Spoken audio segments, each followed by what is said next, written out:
एक बड़ी ही प्रीतिकर कहानी है कि एक राज्य में एक राजा हुआ करता था। सुबह का वक्त था, सूर्योदय उदय होने को था और राजा टहलने के लिए बाहर निकला था राजभवन से। तभी सामने उसके दरवाजे पर एक भिक्षु खड़ा था। भिक्षु कुछ भिक्षा मांग रहा था। राजा से भी कहा कि मुझे थोड़ा सा भिक्षा दे दो। मेरे हाथ में जो भिक्षा पात्र है, उसके हाथ में बहुत ही छोटा सा भिक्षा पात्र था। राजा ने कहा कि ये इतना ही सही, तुम्हें इतना ही भिक्षा चाहिए? तो भिक्षु ने कहा कि कोई बात नहीं, मुझे इतना ही भर दो, बस यही है। राजा ने अपने मंत्री को कहा, जा इसको जाके भिक्षा पात्र में जा भर दे। लेकिन भिक्षु ने कहा कि ध्यान रहे, मेरी एक शर्त है, यह भिक्षा पात्र खाली या पूरा भरा नहीं होगा तब तक मैं इसे ग्रहण नहीं करूंगा। यानी पूरा बराबर के जैसा इसे भिक्षा पात्र को भरना पड़ेगा। राजा हंसने लगा, इसमें कौन सी बड़ी बात है, ये छोटा सा भिक्षा पात्र, इतना छोटा, चलो इसमें तो पूरा भर दूंगा। फिर भिक्षु ने कहा कि ध्यान रखना, बड़े बड़े राजा, बड़े बड़े सम्राट मुझसे हार चुके हैं, तुम भी गड़बड़ मत करना, तुम अपने बात से पीछे मत हटना।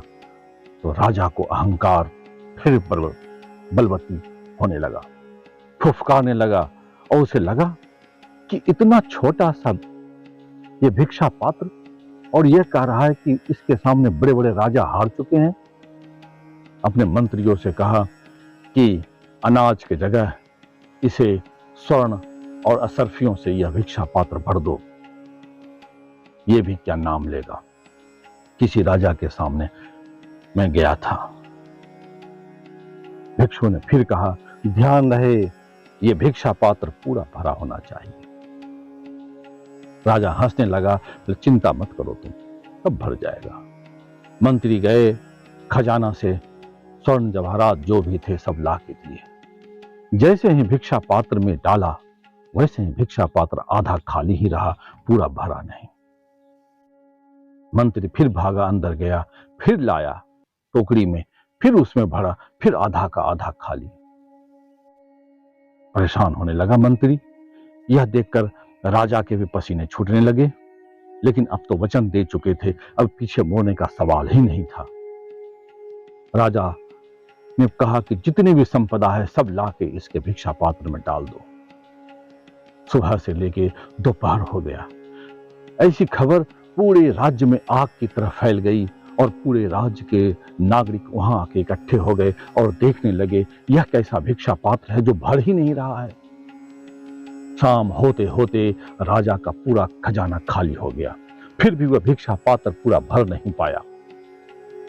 राजा अब उसके समझ से सारी बातें परे हो गई। वह परेशान हो गया और वह ग्लानि से भर गया और भिक्षु के सामने झुक के नतमस्तक होकर कहा कि प्रभु मुझे क्षमा कर दे, मुझसे बड़ी गलती हो गई और मैं अपनी बात को वापस लेता हूं। मैं आपका एक छोटा सा भिक्षा पात्र भी नहीं भर पाया, मेरे पास इतनी अकूत संपत्ति है फिर भी नहीं भर पाया प्रभु आपका, मुझे माफ कीजिए। भिक्षु ने कहा, कोई बात नहीं, जा।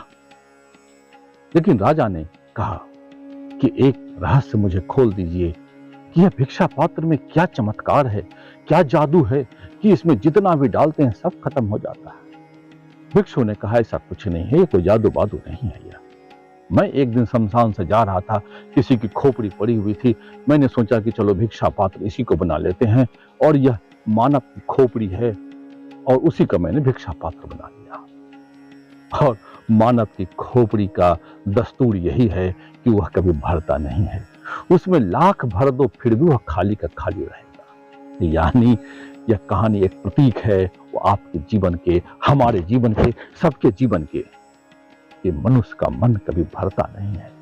उसे कितना भी डाल दो फिर भी वह खाली का खाली रहेगा। 10,000 की नौकरी करो फिर भी खाली, 10 करोड़ की नौकरी करो फिर भी खाली, एक कमरा बन जाए फिर भी संतोष नहीं, और 1000 कमरा बन जाए फिर भी संतोष नहीं। यानी यह खाली का खाली ही रहता है और यह कभी भरता नहीं है। यह एक ऐसी तृष्णा है जो आपके सिर्फ मौत तक ले जाएगी और शांति और आनंद सब छीन लेगी। इसलिए इस भिक्षा पात्र के फेरा में मत पड़िए, बस अपनी जिंदगी जिए और आनंद से लइए कि जो मिला सब सही है, नहीं मिला तो भी सही है, सभी सब शुभ ही शुभ है। फिर देखिए आपके जीवन में प्रेम और सुंदरता का स्वाद कैसा लगता है। धन्यवाद।